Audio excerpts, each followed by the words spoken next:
আসসালামু আলাইকুম। আমি পুতুল স্বাগত জানাচ্ছি বাংলাদেশ নিউজ মিডিয়ার স্ক্রিনে।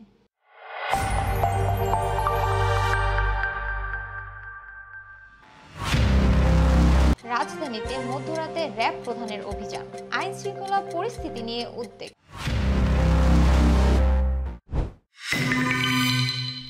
রাজধানীতে আইন শৃঙ্খলার সার্বিক পরিস্থিতি পর্যবেক্ষণে সোমবার মধ্যরাতে বের হন র্যাবের মহাপরিচালক এ.কে.এম. শহীদুর রহমান। তিনি নগরীর বিভিন্ন এলাকা ঘুরে আইন শৃঙ্খলা পরিস্থিতি পরিদর্শন করেন এবং সংশ্লিষ্ট বাহিনীর কর্মকর্তাদের সঙ্গে কথা বলেন। পরিদর্শন শেষে এক বিবৃতিতে র্যাব প্রধান জানান, সাম্প্রতিক সময়ে রাজধানী সহ দেশের বিভিন্ন স্থানে ছিনতাই, চাঁদাবাজি ও ডাকাতির মতো অপরাধমূলক কর্মকাণ্ড বেড়েছে, যা উদ্বেগজনক। আইন শৃঙ্খলা পরিস্থিতির অবনতি ঠেকাতে র্যাব সহ সব আইন শৃঙ্খলা বাহিনী সমন্বিতভাবে কাজ করছে। তিনি আরও জানান, অপরাধ নিয়ন্ত্রণে বিশেষ অভিযান চালানো হচ্ছে এবং দেশ জুড়ে নিরাপত্তা ব্যবস্থা জোরদার করা হয়েছে। টহল ও চেকপোস্ট বাড়ানো হয়েছে যাতে সাধারণ মানুষ নিরাপদে চলাফেরা করতে পারে।